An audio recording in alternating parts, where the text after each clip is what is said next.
К сожалению, отсутствие в обращении уполномоченной ссылок на конкретные пункты договора, нарушающие, по ее мнению, закон, а также на нарушенные нормы права, нам не позволяют дать более предметные пояснения, однако попробую прокомментировать те доводы, которые мы увидели в обращении уполномоченной.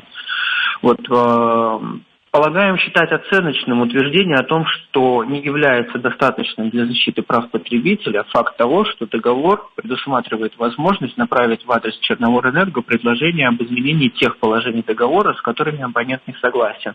Так как если в ходе переговоров между абонентом и Черноморэнерго не будет достигнуто согласия о новых положениях, абонент будет вынужден либо согласиться на изначальные условия, либо прекратить правоотношения.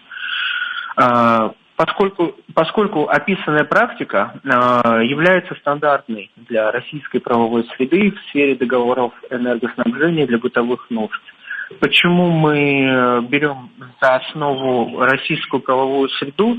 Мы считаем, что использование правовых стандартов и традиций делового оборота России в качестве сравнительного инструмента при анализе правоотношений в Абхазии допустимым инструментом, поскольку Абхазия, будучи тесно связанной с Российской Федерацией, восприняла в себя базовые принципы и конструкции права.